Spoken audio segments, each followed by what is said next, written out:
Nagsimula ang lahat ng may isang Portuges na manlalakbay na nagngangalang Magellan. Noong unang panahon, ang mga tao ay naniniwala na ang mundo ay patag. Ngunit sa paniniwala na iyon ay may isang tao na hindi kumbinsido. Ito ay si Ferdinand Magellan. Nais ni Magellan na libutin ang mundo at maghanap ng pampalasa, kaya't nagpaalam si Ferdinand Magellan sa hari ng Portugal na libutin ang mundo upang patunayan na hindi patag at upang humanap ng pampalasa. Ngunit hindi siya pinayagan nito. Kung gayon, naisipan niyang humingi ng tulong sa hari ng Espanya. Buen día. Mi querido rey, estoy para pedir ayuda en mi viaje.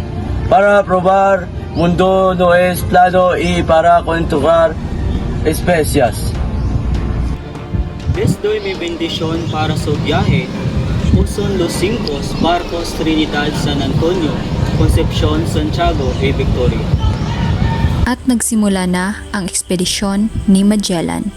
Sa pamamagitan ng hari ng Espanya, binigyan siya neto ng 5 barko. Ito ang Trinidad, San Antonio, Concepcion, Santiago at Victoria.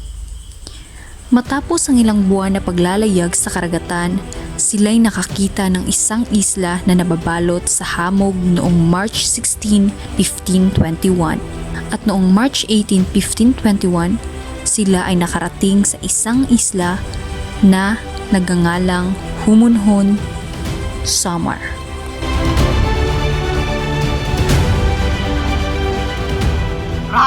Kulambo, Kulambo, Kulambo. Kulambo, yung mga dayuhang dumaong sa ating baybayin. Sino ang mga dayuhang yun?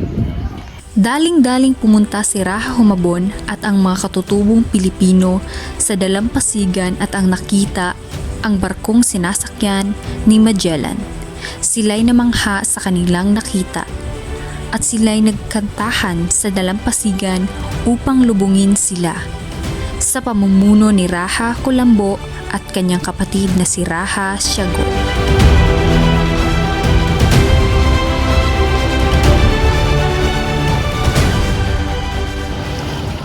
Sino kayo? Anong ginagawa niyo sa aming isla? No entiendo lo que está diciendo. Necesito yo entender. Titer! ¿Qué están haciendo aquí en nuestra isla? Estamos aquí para encontrar la isla de Molucas y para hacer amistad.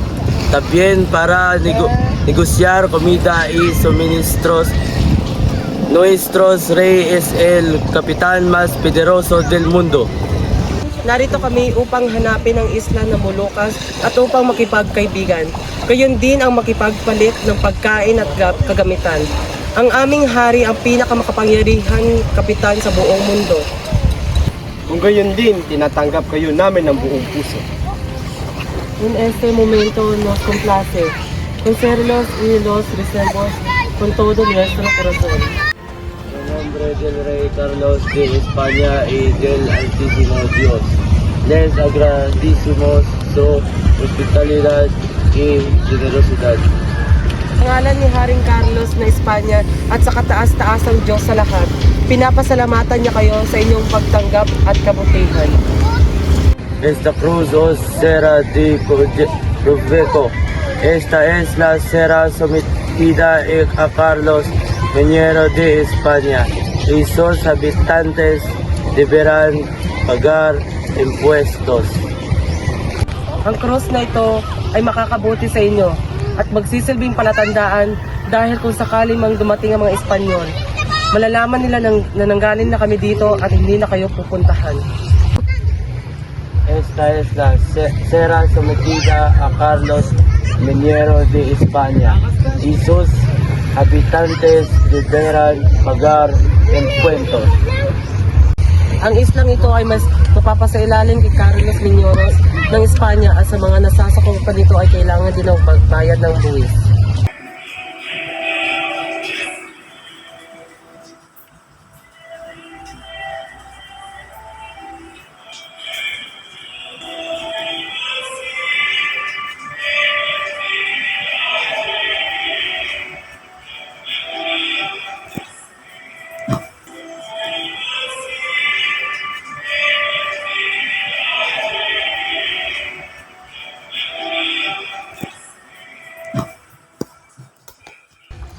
España! Viva España! Viva España! At noong March 31, 1521, naganap ang kauna-unahang misa sa Pilipinas sa Limasawa.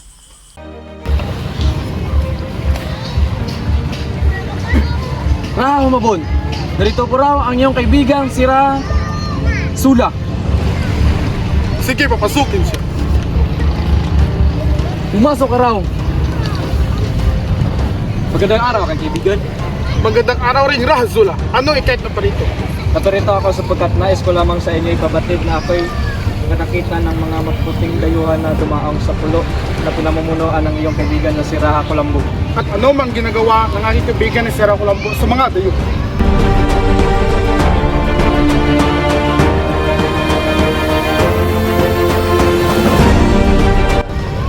Kung gano'n, makipagkaibigan ko rin sa mga tayo. Ako si Henry, tagapagsaling salita ni Magellan. Narito kami upang magipagpalitan ng pagkain sa kapitan. Kung papayag kay, binigyan namin kayo ng mga kagamitan na inyong magagamit at kung hindi kayo papayag, mapipilitan kaming gumamit ng dahil. Ako'y hindi pupayag sa iyong nais.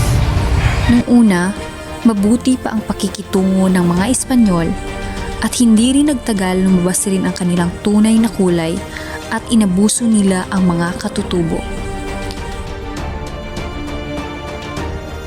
April 26, 1521, sa kabilang isla ng Mactan, si Dado Zula ay nais niyang agawin ang posisyon ni Lapu-Lapu bilang isang raha. Humingi ng tulong si Raha Zula kay Magellan upang kalabanin si Lapu-Lapu.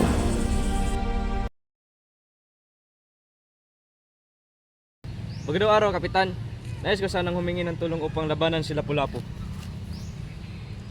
Hindi na nagustuhan nila Magellan ang saad ni Lapu-Lapu, kaya't kasama ang 1,050 na taga-Mactan na kasama ni Raha Zula, sumugod sila sa Mactan na may 49 na Espanyol.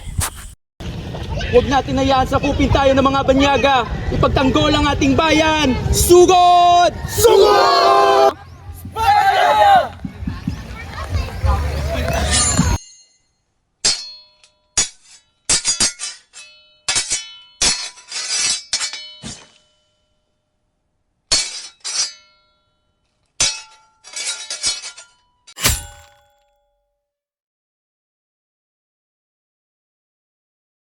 Nabigo si Magellan na patayin si Lapu-Lapu. Ang mga naiwan ng mga sundalo ay bumalik sa Limasawa at sila'y tinanggap ni Humabon at naghanda sa kanilang pagbabalik.